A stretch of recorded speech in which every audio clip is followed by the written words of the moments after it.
if you have a question. Right here in the front. Charles Owen with the Associated Press. Was the latest reveal today, you had motivation for you guys? You seemed like you were inspired to make a point. No, we're trying to finish second place in the league. And we have this game tonight and Kentucky at home, and we'll have sole possession of second place. The reveal is nothing more than to gauge your interest in women's basketball. That reveal is not going to stay the same. Too many people are going to get beat. But I sure am glad we're in the 16. Right here. Olivia Slayer in red and black. Obviously, your third season at LSU. What's been the key to finding this amount of success this quickly? Players. You got to have players. Coaches are only as good as the players. Any more in here? Can you talk about Angel's game? Do you get overwhelmed by the barrage of double-doubles that you've had from your top two inside players? I never take that for granted. I always tell our coaches, we see those kids every day. We know what they do in games. You can't take it for granted because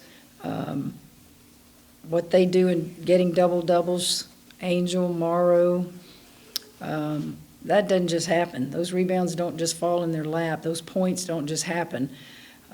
They work in there. There was a period in the third quarter where we got sloppy, started running and gunning, everybody get a shot, and they cut the lead. And going into the fourth quarter, I thought that we responded and got the lead back, or got the lead back to where it was. We never lost the lead, but it just got sloppy. Here. Sarah Tidwell with the Athens Banner Herald. Georgia has struggled a lot this season at home on the road. Their stats aren't amazing, but what did you see from them tonight that you liked when they were able to keep pace with you, like you said, and cut that lead down at certain points? Well, they didn't quit. And I want to say this about Katie. Katie's a very good coach. Katie understands the game, and I'm going to give you an example. When I called off the dogs and I pulled my people out, Katie didn't go start pressing you to try to cut the lead and make it look respectable. She understood what I was doing. Not many people do that. She's played the game at the highest level. She's won. And she's got a whole new team. She brought her team with her from Central Florida, and they were outstanding last year. So you have to replace players, and sometimes when you replace them, it takes a little bit of time to make them better and play together. But they didn't quit. She didn't quit. She got teed up, I think. Just fight. Learn. Move to Zoom. Morgan Ethan will unmute you on there. Hey, Coach, Matthew Bruni here. For 3 out of the 4 quarters, it looked like y'all's defense was really engaged. You kind of talked about it. What did you see in that third quarter, and just how do you assess the defense overall? I just thought we got sloppy. I thought we got I'm trying to use the right word because I don't want to take anything away from Georgia.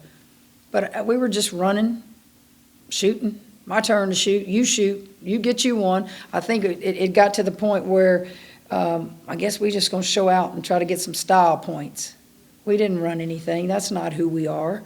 And the lesson to be learned is they cut the lead because of it. So give them credit. Thank you. Hey, Coach, it's Reed. Can you walk us through the second quarter? How did you build the lead first, and how did you separate yourself in that quarter? I thought that we were patient, and we made sure on the defensive end to give them one shot. And Nicholson, their leading scorer, only had 4 points at the half. We're very proud of our defense on her. Now, she got more in the second half after the game was decided, but I thought defensively we were very patient and understood, give them one shot at it. They came out smoking in the first quarter. I mean, they really did. We didn't get rattled. We just kept plugging away. I thought that Nisa Morrow was flashing to the SEC right there in the middle, that SEC area, the high post. And was just nailing shots for us. That help you a little bit?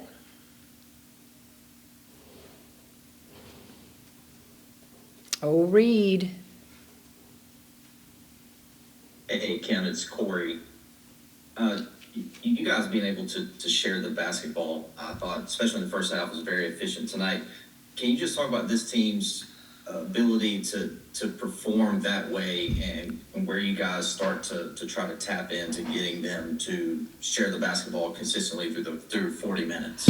Well, actually, that was one of the things I said to them at halftime. I went into the locker room immediately and I just told them, isn't it a beautiful game when everybody shares the basketball and everybody gets to eat? You know what that means? That means everybody gets to eat that pie. And we did share the basketball, and I think that got us the lead. We hit the open players. The open players made shots. I can think of Morrow dumping it to Angel. I can think of Angel hitting Haley. Michaela, what an unbelievable baseball pass. I mean, Angel never, it was just beautiful. And you make sure you acknowledge that. You tell them in the locker room, and people enjoy that. People enjoy seeing 5 players in double figures and seeing, wow, who you going to guard? Who you going to guard? Time for a couple more here on Zoom.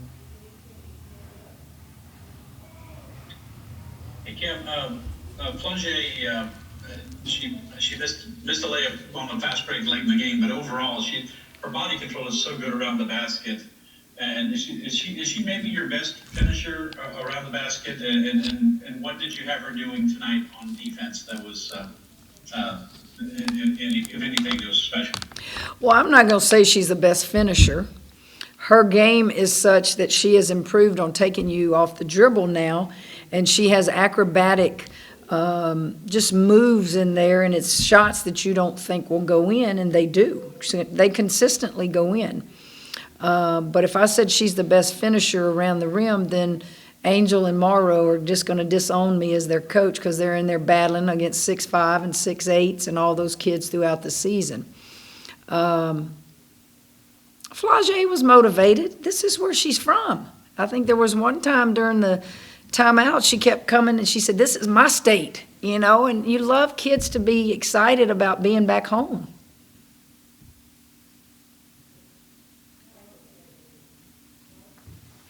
Got any more on here?